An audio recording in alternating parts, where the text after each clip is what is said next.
Welcome to the Level Up Your Band podcast, episode 56.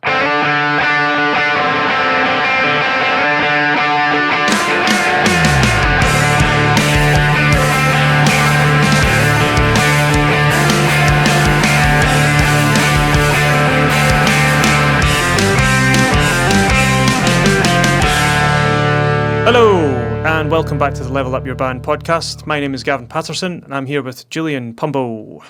Hi. How are you going today? Oh, I'm going... I think just for the meme, I'm just going to say same old.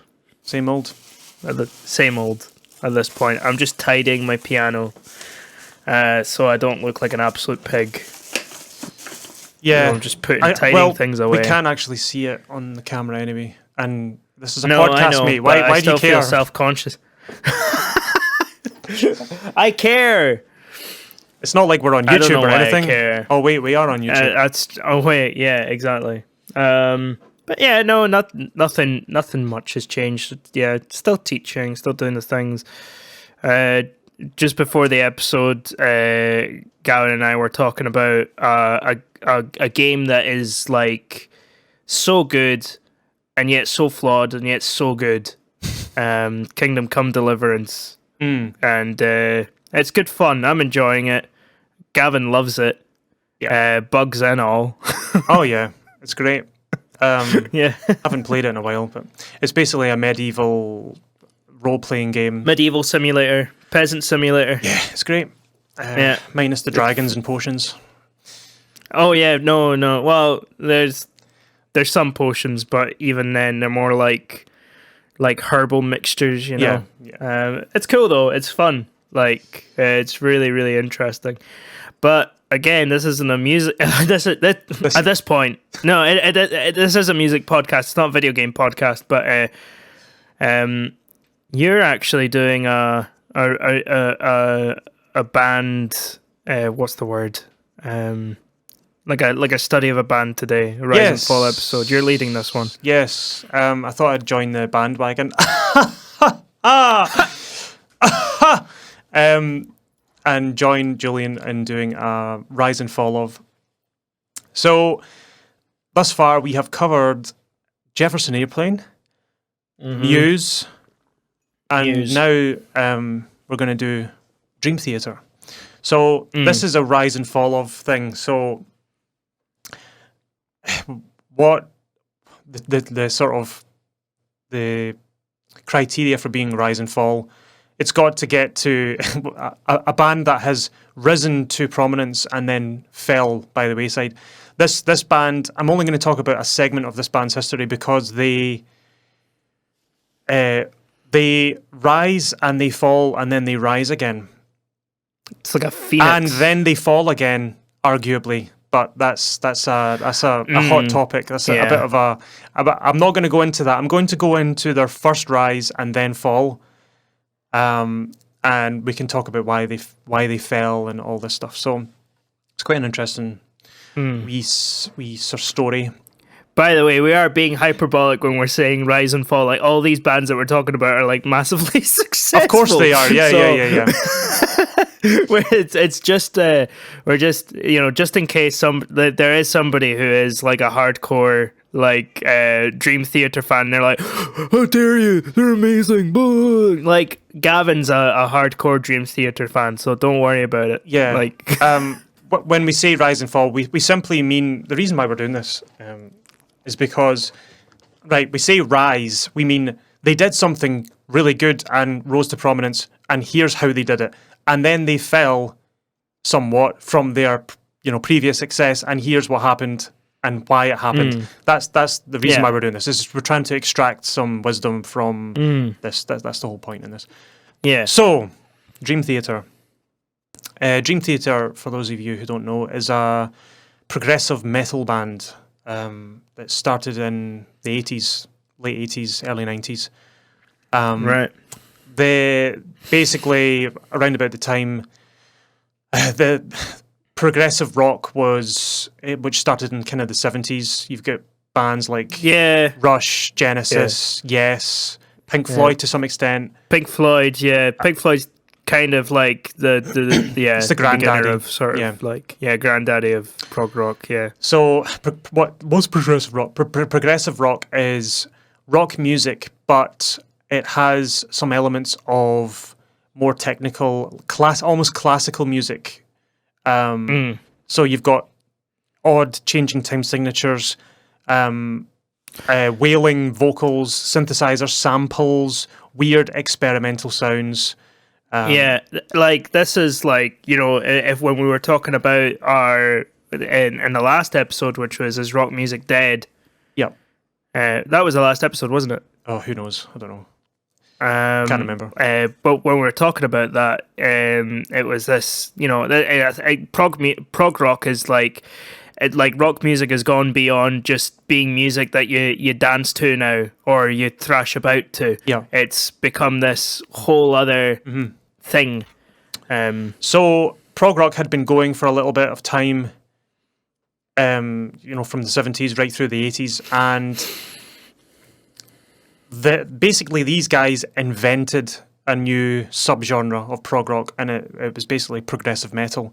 They were arguably one of the first bands to really, really get into that. And as a result, they influenced so many bands that are around today. Bands like Tesseract or Periphery.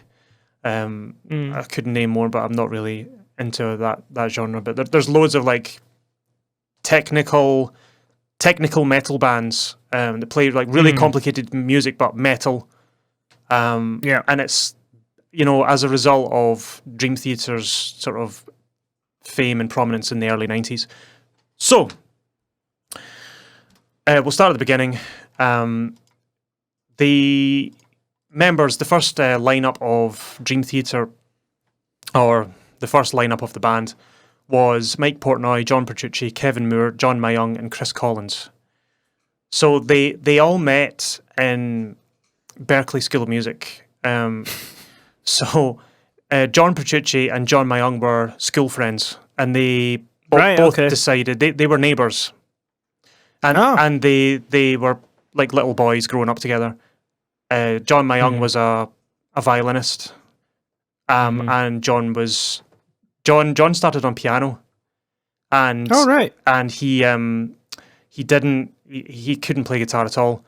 The reason why he started piano was because he would get angry because his sister was getting piano lessons and she got to stay up later than him. He was angry that he was forced to go to his bed. So to try and stay up late, he said to his mum, "I want piano lessons too," just so that he could stay up late. And then his mum's like, "Okay, we'll give you piano lessons." And he hated it. And then for some inexplicable reason, he managed to get a guitar, an acoustic guitar, like a Spanish guitar, and he was just messing about with it, and he was like, "Oh, this is quite fun. I maybe prefer this over piano." So he got into music because he wanted to stay up late. That was basically how he did it. People just sometimes just it's funny how people get into music, Yeah, it's always for the wrong reasons. And John Myung, who's a bit of he's a bit of enigma. He was a violinist in school and picked up the bass, I think, in school and tried it, and he just felt really natural with it and stuck with it. And the two of them sort of hung out together and jammed together, and they used to play Metallica records together. What John Myung used to do is he used to learn all the Metallica bass riffs on his record table, but he would turn the speed up on his record table and play it like double speed. He learned how to play all the Metallica records at like double speed. The guy's a machine. He's just an amazing player. So the two of them went to college, and they were in college for a couple of weeks or whatever, and every time they would walk past the drum suite, they would hear this absolute racket coming out of one of the rooms, and they're like, "Who is this guy?" It's like, we hear him every day, and they look in and they just see this like arms flailing, massive hair, like just absolutely blitzing the drums, and they poke their head in, and it's Mike Portnoy. And they meet him. And as it happens, Mike Portnoy, they had never met him before. Mike Portnoy only lived a couple of streets away from where they were. They didn't know that they were virtually neighbours as well. just coincidentally. So they were actually all from the same town. So the three of them started a band called Majesty, and they acquired a keyboard player. I think it was John Petrucci's friend. He knew a keyboard player, and his name was Kevin Moore, and he came in and played keyboards with them. So they were sort of jamming 6 hours a day every day in the jazz suites in Berkeley, because Berkeley was predominantly jazz. Yeah, that sounds amazing. 6 hours a day, every single day, from 6 p.m. till midnight. They would jam every single day. Sounds great. Yeah. Oh, if only you were allowed to actually do that at RCS. It's impossible. Yeah. They're like, you can only book up to 3 hours, because to be perfectly honest, like if people like actually manage to do what they, book the rooms for as long as they would, some people would just end up living in there. Well, they were kicked out by the school because they were monopolizing time. So what they did is they moved into the basement of a pizza place, and they used that as their practice room. And wow, they put up like loads of posters and stuff, and totally kitted the place out, and put a PA in, and made it their own. Made it their own, and they just basically lived in there. I think even some of them worked for the pizza place, like they used to deliver. Is the pizzas pizza and stuff. place still open? I don't know. Probably somewhere in New York. I wonder. That'd be interesting. That'd be interesting to know if it is. So we can go in there. They're playing around, and they find a singer, this guy called Chris Collins, and they start playing some local gigs with this guy. They don't really like him. They don't really like his style of singing. He's a little bit waily, bit screamy. Not their kind of what they were after. They were looking for someone along the lines of Geddy Lee kind of vocals. Sort of really high pitched kind of, they wanted to be Rush basically. They were basically just metal Rush. If you listen to their music, it's very similar. Got you. So they use Chris for a while, but they're not happy with him. So they get rid of him in roughly 1986. So I should have said that they all met in 1985. So it was the following year that Chris gets dropped. And they find, there was a friend, I don't know, a friend of a friend or something. They find this guy called Charlie Dominici in 1987, and he joins the band, and his vocals are like eerily similar to Geddy Lee. It's actually quite like, whoa, this is so similar. So he joins the band, but he's a bit older. He's like 10 years older than all of them. So there's a little bit of a not quite like right. Almost, like a generational kind of. A little bit, yeah. Yeah, I get that. It can be a bit of a. It can be a bit of a thing sometimes. The name of the band was Majesty, and Charlie Dominici, he basically was like, "Oh, we need a logo. Every good band's got a logo." The reason they got the name is because they were all sitting outside of a Rush gig, waiting to get in at the ticket office, and they were all sitting against a wall, and one of them says, "Oh, I just love Rush music so much. It's so majestic." And then one of them was like, "Oh, that's what we should call the band, Majesty." So that's what they did. So Charlie Dominici went away and drew up a logo. And as it happens, that logo is the logo that Dream Theater used today. I've used all these years. It's an M. It's a big M with the funky bits around it. It actually it's the Majesty logo, but it's now associated with Dream Theater. If you look it up, it's very similar. I'm just looking it up. It's actually that's cool. It's like there's a little bit. Yeah, that's a cool logo because it's kind of got like little. You can see the M. Do you know what it's based on? It's actually Charlie Dominici was studying. I think he was studying like history or something, and it's based on the royal seal. It looks like Latin of Mary Queen of Scots. Believe it or not. Oh right, I was gonna say. I'm like seeing like there's like an O in there. There's a D. Yeah. There's an M. There's the I. So it's like Domine or like something like that. Yeah. Like the Latin word for like Lord, which is cool. Yep. That's fast. That's a really cool logo. I like that. Yep. I'm into it. So that logo has been 100%. on all of their artwork, all of their publications. It's tattooable. Oh, yeah. Which means it's a good logo. There's probably so many guys walking around. There are. I've seen them. Yeah. So No shame, by the way. there's a threat of lawsuit because there's another band called Majesty, and they're like, no, we want our name to be Majesty, because they're getting signed, right? A label gets interested in their demos, and they're like, oh, this band's not bad, so they're getting signed, but the label's like, there's another band called Majesty, you need to change your name. So they're like, okay, well, they were thinking, and eventually they arrived at the name Glasser. And that they were like, right, okay, we're gonna call ourselves Glasser. There was like 10 different names, and they chose that one. Right. They didn't really like it because there was a famous newsreader back in the 80s, and her surname was Glasser, and they thought, oh, that could be an issue. But they were just going to go with it. And then one day, Mike Portnoy's dad phones up Mike and leaves a message on his answering machine saying, hey, are you guys still looking for a name? I was driving by the old theatre we used to go to, the old cinema. And it just occurred to me, that's such a good name. And it was the cinema that Mike and his dad used to go to see films. And the cinema was called the Dream Theatre. And Mike comes home and listens to the message. He's like, the Dream Theatre. And then he took it to the band. And then they were like, drop the and just call it Dream Theatre. And they were like, okay, right, we are Dream Theatre. And then they changed their name to Dream Theatre. That was it. Yeah, it's a genius name. It's great. It's really it's a really good name. So under their new label, I think it's Mechanic Records, I think they were called. Okay. They still functioning? No. No, of course not. Don't be silly. You never know. Sometimes like there's a lot of like indie labels like that just start up and then they're still going. It's gone. They released their first album, When Dream and Day Unite, in 1989.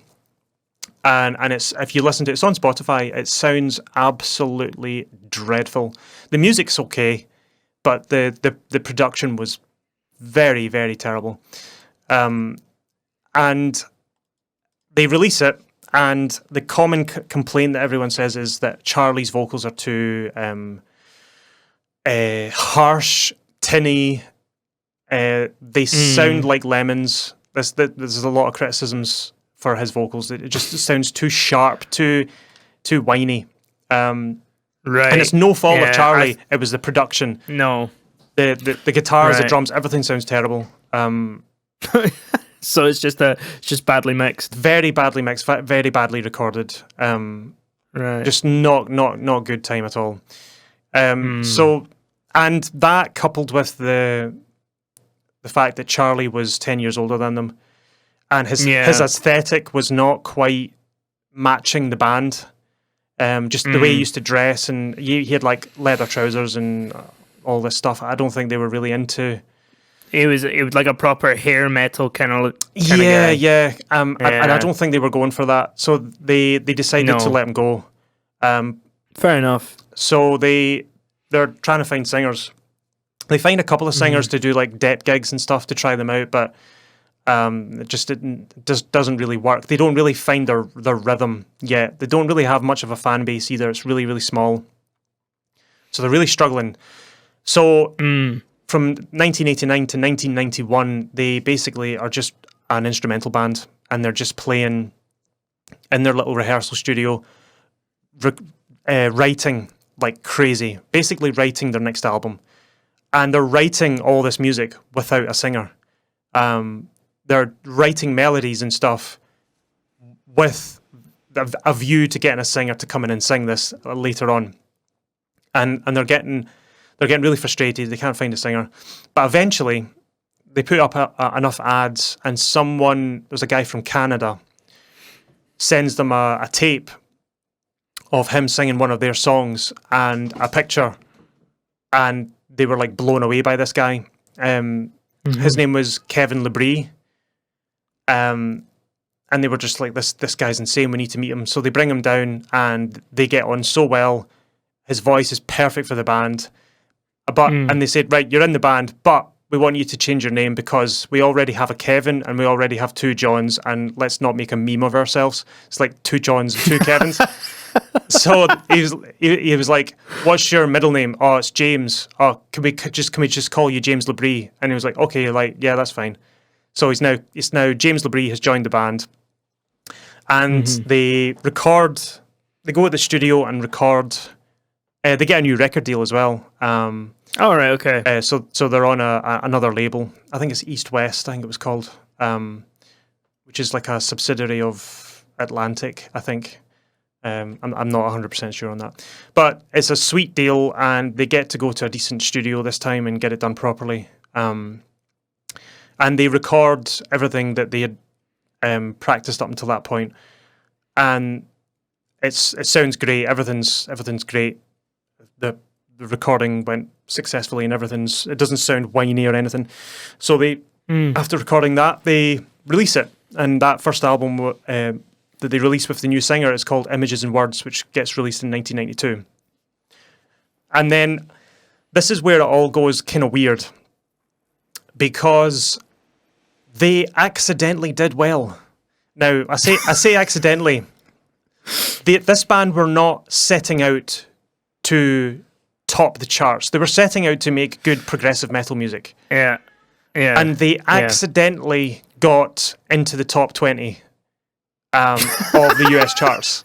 I mean, mainstream charts, not just the rock charts. Wow. The mainstream charts. Hey, I mean, sometimes that happens. So you never know what's going to top, you know? So they've released the album, and it's doing okay, and they go on tour to tour the Images and Words album, and they're like driving in the tour bus, and their song starts playing on the radio. Pull Me Under is one of their songs from the album, and they're like, oh my god, they're playing this, and then they see it like it's going up the charts and up the charts, and I can't remember which number it gets to, but it's like really, really high.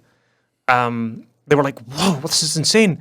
And of course the record label's going, oh, this is brilliant, we've found the next Nirvana, it's gonna be amazing, you know.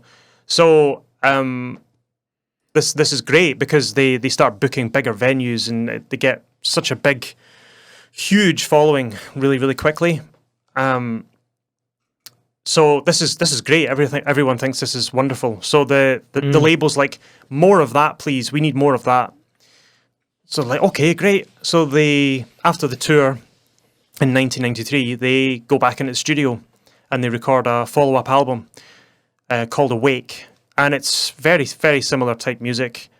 The only difference being James Labrie on Awake changes his vocal style. They wanted something harder edged, so every song on Awake is basically him he just grits everything. Everything's like lots of vocal distortion and stuff. Lots of vocal distortion. I suppose like 1994, that's like going off the back of like Kurt Cobain and stuff like that. Exactly. Although you would have passed away by probably by the time that they released that. Yes. Images, it's that kind of sound. Images and Words, the vocal style is very operatic, very clean sounding. His vocals are very, very clean. There's no raspiness at all, really. Like quite trained vocals. It sounds like it's trained, but it's not. He was just extremely talented. Yeah. So you get to just singing properly. Yeah. You get to Awake, and it starts to his vocals start to be a wee bit raspier, and his vocals are still great, and everything's still fine. And the songs, Awake's a great album. You should check out Images and Words in Awake if you like that style. I just need to listen to Dream Theater, to be honest, because I've never really I've really never dipped my toe, you know. So they finished recording the album Awake in 93, and right after recording, it's going to the mixing stage, and Kevin Moore, the keyboard player, says, I quit. I'm quitting the band, guys. Really? Yep. Right after finishing recording, and they're like, what? Why? And he's like, I don't really feel like touring. It's just not my type of lifestyle. I want to go and do other things. So he leaves, and they're like, oh crap, we need to find a keyboard player to come in and dep. So they look around, and there's this guy who comes from like Juilliard School of Music. In fact, he dropped out because he was better than the lecturers that were there. He's a bit of a just classic. He works for Kurzweil, the synth manufacturer. Okay. He's just amazing. So they get Jordan Rudess, who is actually the current keyboard player of Dream Theater. He comes in and fills in for Kevin Moore for a few gigs, but he can't. He says he can't commit to the band because he's got other stuff on. So he says, no, I'm happy to do a few gigs, but I'm off, guys. So they get another keyboard player. They get Derek Sherinian, who played keyboard for Alice Cooper. So he's been about. He was I think he was possibly a recommendation by the label. Fantastic keyboard player. So he does the Awake tour. So they're halfway through the tour. Everything's going absolutely wonderful, great. But the label's like, guys, the album's not doing as well as Images and Words. We're not getting a Pull Me Under hit. So they're like, well, we tried our best. Like this is what we did for Images and Words. Like we can't understand. Just it's not getting up the charts. So they're like, okay, right, fine. So they're halfway through the Awake tour. They have a little break between legs, and James Labrie suffers from food poisoning, and due to vomiting so much, he ruptures his vocal cords, which basically this moment defines the rest of his career. He has to live with this for the rest of his life, even up to this day. He completely destroys his vocal cords, meaning that for the next 10 years, arguably, he can no longer hit the notes he was hitting prior. If you listen to some of the stuff on Images and Words, he can reach like an F sharp, which is mega, and chest voice. That F sharp? Yes. Or that F sharp? No, like the higher one. Probably the higher one. Yeah. Whatever one is extremely hard to get to, that's the one he could get. What? Yeah, he's. How is that? I can't even like. Go and listen to Learning to Live. I have to falsetto it like I can't get that chest voice. You know, that's hard. That's already me like at my threshold of my falsetto. Go and listen to the song "Learning to Live" off Images and Words, and you'll hear his F sharp. And he holds it for a good solid 10 seconds as well, which is just mental what the guy could do. So this happens to him, and he's to do the rest of the tour leg with broken vocal cords, and he's also doing distortion on his vocals because that's the new style of the album. So not only has he got an injury, he's also self-injuring because distortion is not good for your vocals, folks. It just makes things worse. Not unless there is a way of doing it properly, but you have to be so careful. Yeah. You know? So everything's kind of getting a bit kind of crazy. So their keyboard players walked out. They've got a dep guy in. Fair enough. It's fine. He's doing his thing. James's vocals are not as strong as they were because of the injury. The label's on their back saying, you need hits, guys. You need hits. Awake commercially bombed compared to Images and Words. But musically, it's fine. Like, it's as good as Images and Words, if not better. But in the eyes of the label, they're not happy with the commercial success. It's just not happening. So they're like, right, guys, we need another Pull Me Under. Come on, let's do it. So like, okay. And they're like, well, we have this song that we were going to put on Images and Words, but we couldn't fit it on the album. It's called A Change of Seasons. Why don't you let us record that? And they're like, okay, but you have to use the same producers you use for Images and Words because that guy makes magic, right? Okay, so they book that guy. Incidentally, the guy that they book, they absolutely detest because the guy's a nightmare to work with. He's just he's an absolute roaster. But I mean, he's good at what he does, but he's extremely difficult to work with. So they go back into the studio and they get a chance to do this. It's an EP they release and called A Change of Seasons in 1995.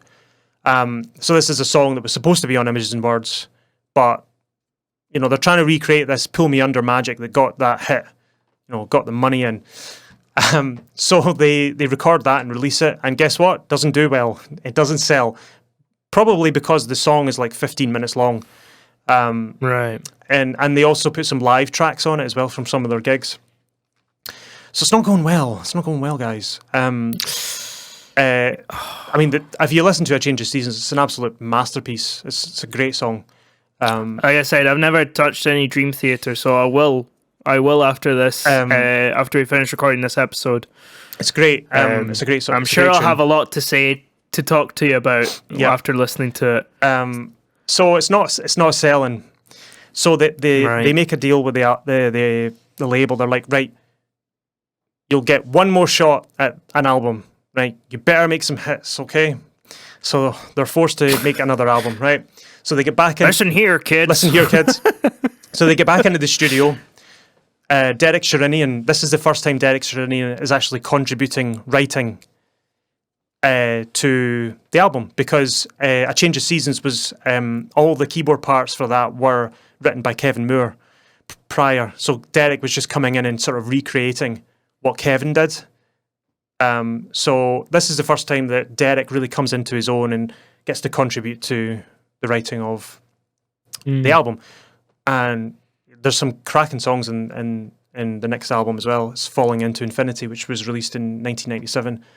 So they're writing this album, absolutely killing it. Like, there's some great songs on there. And the label comes in, how you guys getting on? And they have a listen. They're like, don't like it. It's too proggy. We need more commercial. We need more 4/4, more normal chords. And they're like, well, that's not us. Well, Pull Me Under. We need Pull Me Under back. But Pull Me Under's gone, right? That was 1991, 1992. It's done. I feel so sorry for bands when that happens to them, because I'm thinking of other examples like Radiohead. Yep. And Creep. Yep.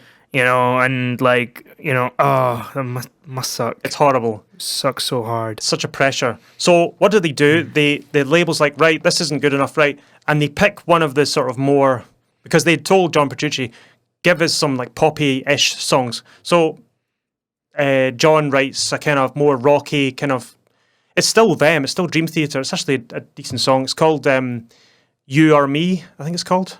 Right. And it gets changed to You Not Me later on.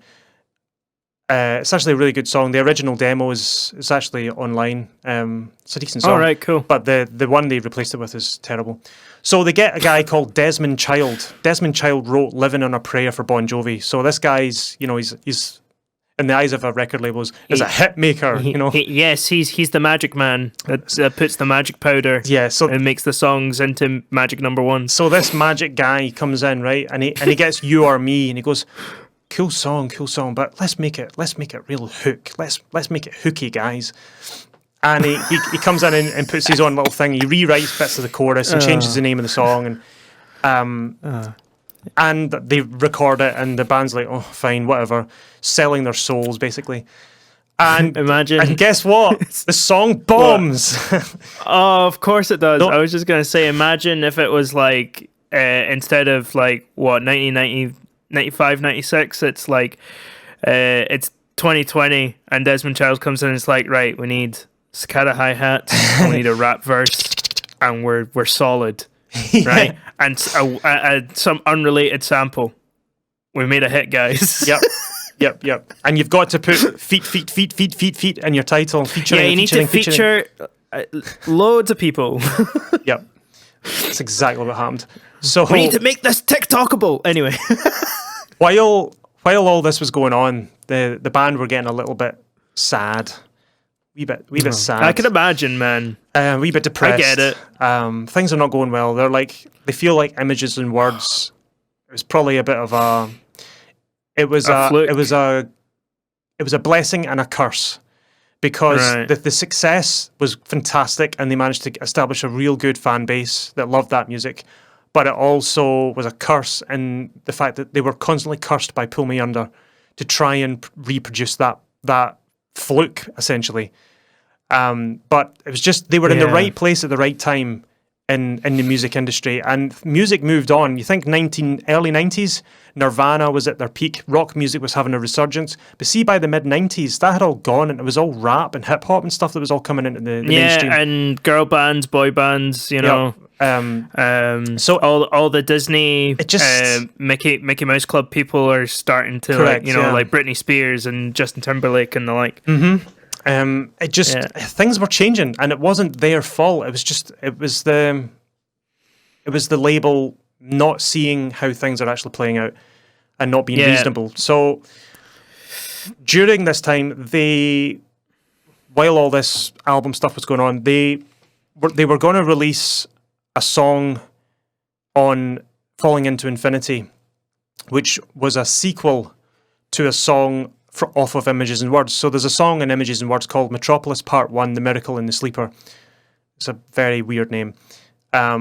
It's cool though, I'm into it. It's a weird sort of fantasy kind of, all the lyrics on the early stuff is all like fantasy, sci-fi, or just really really strange. Kind of like Led Zeppelin are a lot like that, you know. I can't remember how many of their songs are just Lord of the Rings references. Yeah, but it's like it's even Pull Me Under, their biggest hit. You think, oh, Pull Me Under, is, you know, this commercial thing.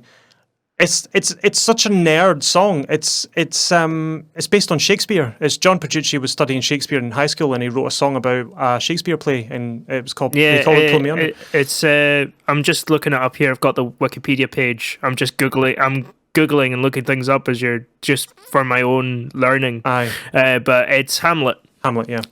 It's like a bit from Hamlet. Yeah. So there you go. So yeah, they wanted to do it because John Petrucci put Metropolis Part 1, The Miracle in the Sleeper. Their fans were constantly pestering them. Oh, you're going to do a part 2? You're going to do part 2? So they were like, all right, we'll do a part 2 because it looks like this is going to be our last album. The label's going to drop us after this. So let's do a part 2. We'll do a part 2 song. So they start jamming Metropolis Part 2. They don't know what it's called yet. They just call it Metropolis Part 2. And it's too long. The label doesn't like it. Obviously, they want 3-minute pop songs. So we can't sell this. Yeah, a 21-minute epic prog metal song is not going to go down well. So they listen to the demo and they're like, nah, no, we can't work with this. So fine. So the label's like, haha, we're the boss. You're going to write hits for us. We're going to get this guy, Desmond Child, in to do this. So we bet you this will do well. And they released Falling Into Infinity, and it literally fell into infinity. Like, no one listened to it. But apart from the super fans, of course. But as far as attracting the mainstream audience, it didn't do it. Yeah. It didn't do it. So the label's like, okay, that didn't work, did it? And the band's like, ha, told you so. So they go on tour. They tour Falling Into Infinity, and the band are actually, there's some interesting interviews online, and Mike Portnoy's like, he's on camera and he's like, we're all getting a bit older. You know, we've been doing this and he's talking as if he's going to retire. The whole band were like that. They were like, yeah, we're getting near the sort of end. I'm like, they've only been doing it for like 5 years. They've been doing it since 1991, you know, professionally. And it's 1998. Yeah. And it's like 6, 7 years. And they're like, oh, we're getting to the end, blah, blah, blah. Well, the label's like, I don't know what we're supposed to do with this. And John Petrucci and Mike Portnoy sit down with the label and say, look, you need to let us do the music. You do the promotion and the marketing. We'll do the music. Leave us alone. Let us record an album. We're going to do an album, and we're going to do it our way. And we can guarantee that it'll do well because we're going to do it the way we want. And the label like, oh, okay, right. We're going to give you this shot. You better deliver. So then Mike and John start crapping themselves because they're like, oh my God, we have to go and write this album. I didn't think that was going to work. So at the time, Mike and John, because they were getting fed up with all the Dream Theater garbage, they started their own little side project called the Liquid Tension Experiment. And they teamed up with a friend, Tony Levin, who's a bass player, and a keyboard player called Jordan Rudess, who they got earlier to do some depth gigs in the Awake tour. And they started this little jam band. It was an instrumental band. Incidentally, Liquid Tension Experiment have just released a new single as of recording this podcast. After all these years, that's their third release. Their first release was in like 1997 or 98. So they were doing this on the side of Dream Theater. That's how they kind of got to musically know Jordan Rudess. So they were talking about Derek, and Derek was a little bit different from the other guys. Like they would be on tour for the Falling Into Infinity tour and the Awake tour, and Derek would be like, right, come on guys, are we going out? Let's go out party, you know. And he would have like two girls on, you know, one on each arm, you know, doing all the drugs and stuff. And then he would chap the door into John Petrucci's room, and he was sitting on his bed with the guitar practicing scales to a metronome. Like, no joke. He was just a bit different. He was a bit wild, you know. He was the keyboard player for Alice Cooper, for goodness sake. Where these guys were like dedicated, like music. There was the music, just music nerds. Music you know, nerds, like you and me, Gavin. I mean, they were all married by the time they released their first album. Yeah. It kind of reminds me of another band which I've been wanting to do an episode on. Yeah. Similar kind of thing, but anyway, that's for another time. I'll save that. I'll keep that in the. So I'll keep that for myself anyway. Derek leaves the band, and they ask Jordan if we were to ask you to come and do Dream Theater, would you be up for it? And he was like, yeah, okay. And they decided to take the Metropolis Part 2 thing, rather than make it a song, why don't we make it a full-length album, and we try and decode what John Petrucci was writing about in Part 1, because the Part 1 lyrics make no sense at all. They're kind of like fantasy-based. John Petrucci doesn't even know what they mean. Like, they're just ramblings. It's just words. It's just words. It's really interesting. But basically, they had to sit and decode what this all meant and write a sequel to this essentially nonsense. And they came up with an entire concept album, their first concept album. So a story, a literal story from beginning to end, you know, with characters and plot and like everything. And it was called Metropolis Part 2, Scenes from a Memory. And they went into the studio and recorded it. They recorded it in the same studios they recorded Images and Words, but they used a different producer this time. And then they released that in 1999, and it pretty much exploded in the sort of prog metal world. Not mainstream, obviously, but they weren't looking for mainstream anymore. Their label understood that we're not looking for mainstream attention. We're just looking to deliver good music to the fans, music that they'll appreciate, music that Dream Theater want to create, and this album was really, really well received, really, really well received, and they did a massive world tour off the back of it, and because of the success of this album, it set off a chain reaction that basically. They just rode that wave of success for the next 12 years. And it was just like album, and it was all gold all the way up to like a few years ago. So basically, I'm not going to go any further because the band changes so much after that. But we're not going to go there. Yeah. So the whole sort of story of the early Dream Theater is sometimes success can be to your detriment. It's such a weird story. It's interesting. The things that I sort of picked up from it were a couple of good things, though. perseverance. Like it's not like they flopped and then they were like, ugh, and they got dropped and then they were like, ugh, screw it, you know. They kept going, they tried different things. I think the thing that they got wrong, or it wasn't that they got wrong, it was their label that got it wrong. Was trying to chase the success of this one thing that was a total accident. Do you know what I mean? And trying to recreate that, like forcing another single, like Pull Me Under. It's just you see it. You see it all the time. I'm thinking in video games, you see it a lot. A couple of examples. I'll use one that. So PlayStation 1. Abe's not Abe's Odyssey, but the first the first game that came out. I can't remember what it's called.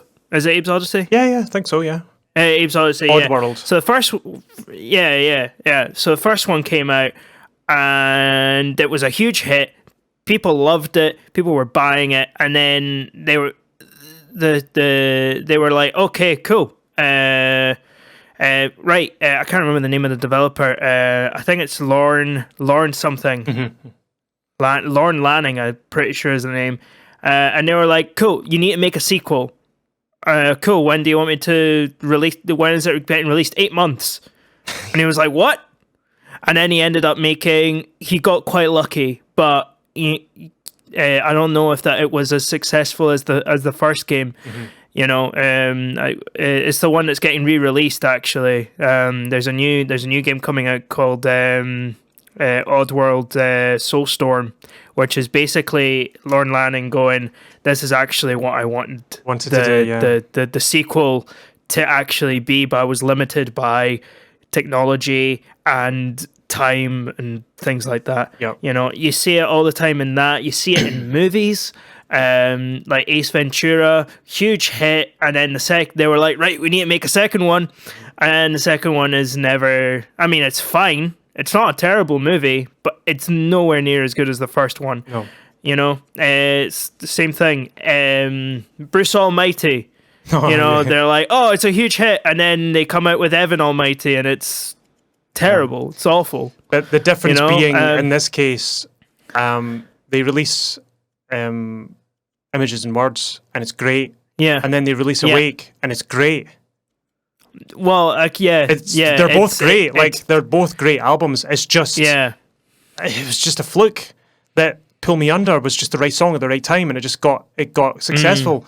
And it was an accident.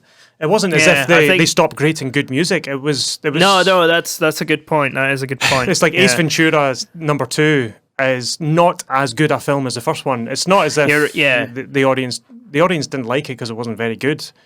I mean, there are some great scenes from Ace Ventura 2. Like the rhino scene is fantastic. You know, there's some great moments. Well, like in any film, you know. I see what you mean. That's a good. Tell me what you think. Point, listen actually. to Images and Words, or you can listen to When Dream and Day Unite, and then listen to Images and Words, and it's like boom, it's like totally different. Listen to Awake after Images and Words, and tell me what you think. Cool. I will. And then Falling into Infinity, it sounds like a different band. It's mental. It's just so bizarre. And then Scenes from a Memory, which is kind of more similar to Images and Words, except Jordan Rudess's playing is quite a bit different from the other two guys. Right. His playing is much more orchestral, much more technical, just more classically inspired. I guess a little bit, yeah. That's fair, man. Whereas, keyboard player for Alice Cooper would be that, you know, like rock leads, like lots of lead solos and organ stuff. Like, yeah. I love a good organ solo. Yeah, 100%. Oh, bring back the organ solo. That's what I say. Yep. It's funny. Not only did the release of Scenes from a Memory, as I was saying, not only did it fuel the next 10 years of their career, like to points where they were just unstoppable, absolutely unstoppable. Not only it was symbolized in their music as well. They were really clever. What they did is they made a continual song, a continual sound through all of their albums. So at the end of Scenes from a Memory, it ends with a needle on a record player hitting the, what's the bit under the disc? Just the table. Yeah. And it's like, right? That's the end of that's how it ends. And the next album starts with the, and then the end of that album ends on a certain chord, and then the next album starts on a certain chord, and it's all seamless. If you were to play Scenes from a Memory, Scenes from a Memory, 6 Degrees of Inner Turbulence, Train of Thought, and Octavarium, you can play them all one after the other, and they seamlessly transition between those albums. It's amazing. It's great. Just go into a Dream Theater trance. I might need to book a day off for that and just when they got to just go into the zone. They got to Octavarium and they were like, "Oh crap, we've done this thing where we have to keep linking all the albums together. We need to finish it." So they made Octavarium the final finale to the Metropolis era. So what they did. The album's called Octavarium. It's based around the octave, so each song's based on a different key going up the octave. So Octavarium, the final song, what they did is they moved all the way up through the semitones to the end, and then the last bit of the song starts, the ending bleeds into track 1 of Octavarium. So when you get through all the albums, you get to the end of Octavarium, and then it loops back to the start of Octavarium, and it loops forever, like an octave. An octave goes on forever. Yeah. The themes and all the symbolism in it is absolutely so good. That's awesome. Cool band. I like that. I like the band. The stuff they've done latterly, not my cup of tea. The drummer left, Mike Portnoy left the band in 2010, 11, something like that, and the band went down some different paths, and I don't know, I'm just not as into it anymore. But that's just me personally. I think their greatest stuff was everything up to Octavarium, some bits from Systematic Chaos and some bits from Black Clouds and Silver Linings from 2009.